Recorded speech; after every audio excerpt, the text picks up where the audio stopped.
आज का हमारा topic equilibrium constant for general reaction है, यानी हमने Kc की वैल्यू जनरल रिएक्शन के लिए फाइंड आउट करनी है। ये काम हमने पहले भी किया है, जनरल रिएक्शन को हमने पहले भी डिस्कस किया है, लेकिन इसमें थोड़ी सी चेंजेस है। चेंजेस कुछ इस तरह से हैं, आप देख सकते हैं कि यहाँ कैपिटल ए के साथ स्मॉल लेटर ए भी प्रेजेंट है, इस तरह से यहाँ स्मॉल बी प्रेजेंट है, यहाँ स्मॉल सी और इसी तरह से स्मॉल डी। हमारे रिएक्टेंट और प्रोडक्ट के साथ एक्चुअल में ये जो स्मॉल अल्फ़ाबेट्स की वैल्यू हैं, ये इनके मोल्स को शो करते हैं, नंबर ऑफ़ मोल्स को शो करते हैं। हमने एक्चुअल में जो नई चीज़ इसमें पढ़नी है वो नंबर ऑफ़ मोल्स के लिहाज से ही है। ये एक रिवर्सिबल रिएक्शन है जिसमें KF और KR आप देख सकते हैं। यहाँ ये फॉरवर्ड रिएक्शन को शो कर रहा है, यहाँ ये एरो फॉरवर्ड रिएक्शन के लिए और नीचे वाला एरो रिवर्स रिएक्शन को शो कर रहा है। KF एक्चुअल में forward reaction rate of forward reaction का कांस्टेंट है और इसी तरह से KR जो है वो रिवर्स रिएक्शन का जो रेट है उसका कांस्टेंट है, उसके कांस्टेंट की वैल्यू को रिप्रेजेंट कर रहा है। हम इसको लॉ ऑफ मास एक्शन से एक्सप्लेन करने की कोशिश करेंगे। लॉ ऑफ मास एक्शन के मुताबिक rate of reaction is directly proportional to product of molar concentration of reactant raise to power equal to their number of mole. यानी इसमें दो चीज़ें हैं। एक चीज़ हमें बताती है कि प्रोडक्ट यानी कि मल्टीप्लिकेशन किस चीज़ की, मोलर कंसंट्रेशन ऑफ रिएक्टेंट, यानी मोलर कंसंट्रेशन की वैल्यू रिएक्टेंट की।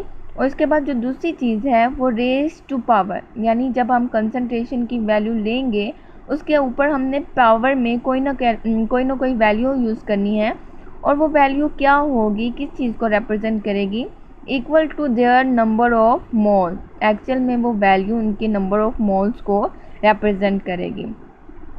यहाँ हमारे पास A, B, C, D की मोलर कंसंट्रेशन को, ये ब्रैकेट लार्जर ब्रैकेट जो है ये इनकी मोलर कंसंट्रेशन को मेंशन करती है, शो करती है। इस तरह से स्मॉल लेटर जो हैं A, B, C and D ये इनके नंबर ऑफ मोल्स को रिप्रेजेंट करेंगे। स्मॉल A इस A के लिए, ये B इस B के लिए, ये स्मॉल C कैपिटल C के लिए, इस तरह से स्मॉल D कैपिटल D के नंबर ऑफ मोल्स को रिप्रेजेंट करेगी।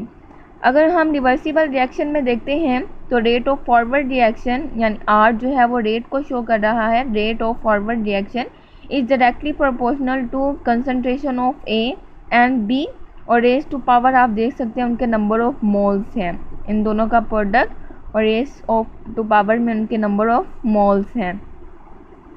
अगर हम इसकी प्रोपोर्शनैलिटी के साइन को ख़त्म करना चाहते हैं, इक्वालिटी में लाते हैं, तो हम कांस्टेंट यूज़ करते हैं। कांस्टेंट फॉरवर्ड रिएक्शन के लिए हमने ऊपर भी मेंशन किया था, वो कौन सा है, KF के साथ ये पूरा रिएक्शन का जो रेट है हमने शो किया है। R यहाँ रेट को शो कर रहा है, K यहाँ कांस्टेंट को शो कर रहा है और F किस चीज़ को मेंशन कर रहा है, फॉरवर्ड रिएक्शन को।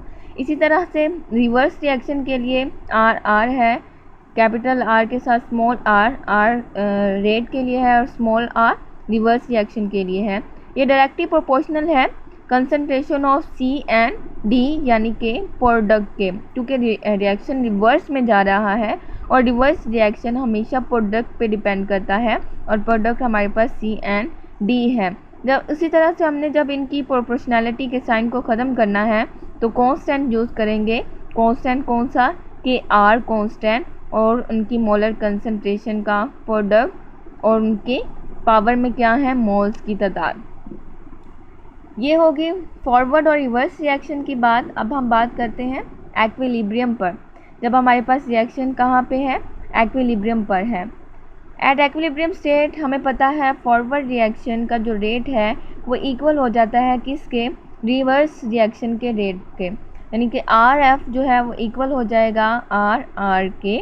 इनकी वैल्यूज़ अगर हम मेंशन करें तो वो उसी तरह से जो हमने पीछे निकाली थी कि KF के साथ A और B के प्रोडक्ट कंसंट्रेशन के प्रोडक्ट उनके मोल्स की तादाद और इसी तरह से KR रिवर्स रिएक्शन की कंसंट्रेशन के प्रोडक्ट और उनके मोल्स पावर में moles. KF and KR constant हैं। अगर हम कांस्टेंट की वैल्यू को एक साइड पे करते हैं तो KF ओवर KR यानी कि KR इधर मल्टीप्लाई हो रहा है, उधर जाके डिवाइड हो जाएगा KF ओवर KR। इसी तरह से यहाँ ये जो वैल्यू है ये इधर मल्टीप्लाई हो रही है, उधर जाके क्या हो जाएगी, डिवाइड हो जाएगी। तो हमारे पास कंसंट्रेशन की वैल्यू एक साइड पर और कांस्टेंट की वैल्यू एक साइड पर। ये फॉरवर्ड और रिवर्स के कांस्टेंट की वैल्यू थी या उनके कांस्टेंट थे, लेकिन हमें इक्विलिब्रियम कांस्टेंट चाहिए, तो हम इसको रिप्रेजेंट करते हैं Kc से। तो Kc हमारे पास इनकी कंसंट्रेशन की वैल्यू शो करेगा। ऊपर हमारे पास प्रोडक्ट के कंसंट्रेशन की वैल्यू और नीचे हमारे पास रिएक्टेंट की कंसंट्रेशन की वैल्यू है। तो Kc क्या है? Equilibrium constant. हमने यहाँ जनरल रिएक्शन के लिए मोल्स के साथ Kc की वैल्यू को फाइंड आउट किया, जो कि ये है। Kc का एक्सप्रेशन हमने मेंशन किया, जो कि ये है। वैल्यू तो जब तब हमारे पास आएगी, डिजिट में आएगी। यहाँ हमने जस्ट एक एक्सप्रेशन को शो किया है। एग्जाम्पल लेते हैं। एग्जाम्पल में हमारे पास नाइट्रोजन और ऑक्सीजन का रिएक्शन है, इसी तरह से नाइट्रोजन और हाइड्रोजन का रिएक्शन है। लेकिन अभी हम देखते हैं नाइट्रोजन और हाइड्रोजन आपस में रिएक्ट करके क्या बना रहे हैं। तो आप देख सकते हैं कि अमोनिया का रिएक्शन हो रहा है, अमोनिया की फॉर्मेशन हो रही है। 1 मोल है नाइट्रोजन का। नंबर ऑफ मोल्स हमारे लिए यहाँ ज़रूरी है, क्योंकि हमने जो एक्सप्रेशन लिया है उसमें हमने नंबर ऑफ मोल्स को ही मेंशन किया है। तो नाइट्रोजन के नंबर ऑफ मोल्स कितने हैं? 1। यहाँ कोई भी नहीं है, कोई चीज़ भी नहीं मेंशन की गई, तो मतलब यहाँ 1 है। अगर हम हाइड्रोजन को देखें तो हाइड्रोजन गैस के कितने मोल्स यूज़ हो रहे हैं? 3 मोल्स। 3 मोल्स, या हम इनको मॉलिक्यूल्स भी कहते हैं। 3 मोल्स यूज़ हो रहे हैं, और इसके नतीजे में अमोनिया के जो मोल्स बन रहे हैं वो कितने हैं? 2 मोल। अब इस रिवर्सिबल रिएक्शन के लिए हमने क्या फाइंड आउट करना है? हमने इक्विलिब्रियम कांस्टेंट का एक्सप्रेशन फाइंड आउट करना है, वैल्यू नहीं, जस्ट एक्सप्रेशन फाइंड आउट करना है। Rate of forward reaction RF equal, मैंने यहाँ प्रोपोर्शनैलिटी के साइन को शो नहीं किया, डायरेक्ट कांस्टेंट के साथ ही मेंशन किया है। तो इक्वल है KF के, और KF यानी कि फॉरवर्ड रिएक्शन डिपेंड कर रहा है या करता है किस चीज़ पर? रिएक्टेंस पर। तो नाइट्रोजन है और हाइड्रोजन है इनके रिएक्टेंस। नाइट्रोजन के मोल्स की तादाद 1 थी, उसी तरह से हमने यहाँ कुछ भी मेंशन नहीं किया। अगर हम हाइड्रोजन को देखें तो उसके मोल्स की तादाद कितनी थी? 3 थी, तो हमने यहाँ ऊपर C को मेंशन किया हुआ है। इस तरह से रिवर्स रिएक्शन को देखें तो रिवर्स रिएक्शन यानी कि RR और इक्वल है KR, जो कि उसका कांस्टेंट है, डिपेंड कर रहा है किस पे? प्रोडक्ट पर। तो प्रोडक्ट हमारे पास है अमोनिया, क्या है? अमोनिया NH3, और उसके मोल्स की तादाद हमने ब्रैकेट के बाहर, आपने ये जो मोल्स की तादाद है, मोल्स की वैल्यू जो है वो ब्रैकेट के बाहर पावर में शो करनी है। तो अमोनिया के कितने मोल्स हैं? 2 मोल्स हैं, तो यहाँ हमने उसको पावर में शो कर दिया है। अब इक्विलिब्रियम हमने फाइंड आउट करना है, इक्विलिब्रियम कांस्टेंट, उसके लिए इक्विलिब्रियम का होना भी ज़रूरी है। तो रेट ऑफ फॉरवर्ड रिएक्शन इस तरह से इक्वल हो गया है किसके? रेट ऑफ रिवर्स रिएक्शन के। उस तरह से जहाँ हमने ऊपर किया था कि कांस्टेंट की वैल्यू को हमने एक साइड पे कर दिया था और कंसंट्रेशन की जो वैल्यू थी उनको हमने एक साइड पे कर दिया था, उसी तरह से हम यहाँ भी करेंगे कि F/KR हो जाएगा। KR क्योंकि यहाँ क्या हो रहा है? मल्टीप्लाई हो रहा है, उधर जाके क्या हो जाएगा?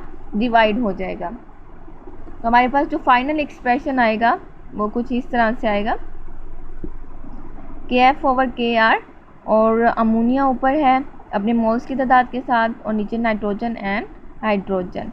और KF/KR हमें पता है कि इक्विलिब्रियम के कांस्टेंट के इक्वल होता है। तो ये Kc हमने एक्चुअल में एंड पे फाइंड आउट कर लिया है, इक्विलिब्रियम कांस्टेंट एक्सप्रेशन अमोनिया के लिए। इस तरह से सेकंड एग्जांपल सिंपल सी है, मेरे ख्याल में आपको खुद ही इसको करना चाहिए, लेकिन फिर भी देख लेते हैं। नाइट्रोजन और ऑक्सीजन जब आपस में रिएक्ट कर रहे हैं तो नाइट्रोजन मोनोऑक्साइड बन रहे हैं। यहाँ नाइट्रोजन का भी 1 मोल है, ऑक्सीजन का भी 1 मोल है, लेकिन प्रोडक्ट में जो नाइट्रोजन मोनोऑक्साइड है उसके कितने हैं? 2 मोल्स हैं।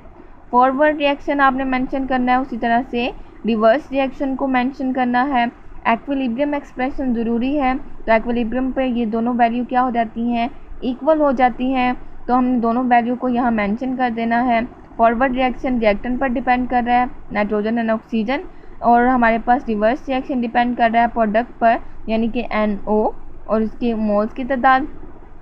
उसी तरह से हमने यहाँ कांस्टेंट की वैल्यू को एक साइड पे कर देना है, KF/KR, और हमारे पास जो कंसंट्रेशन की वैल्यू है ये N2 और O2 इधर मल्टीप्लाई हो रहे हैं, उधर जाके क्या हो जाएंगे? डिवाइड हो जाएंगे।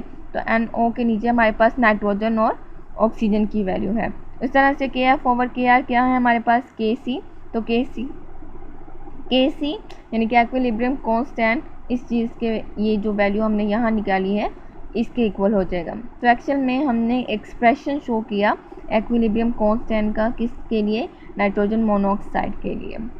या आपने इसकी प्रैक्टिस करनी है अच्छे से, इसको डिस्कस करना है। अगर कोई भी प्रॉब्लम होती है तो मुझसे पूछिएगा।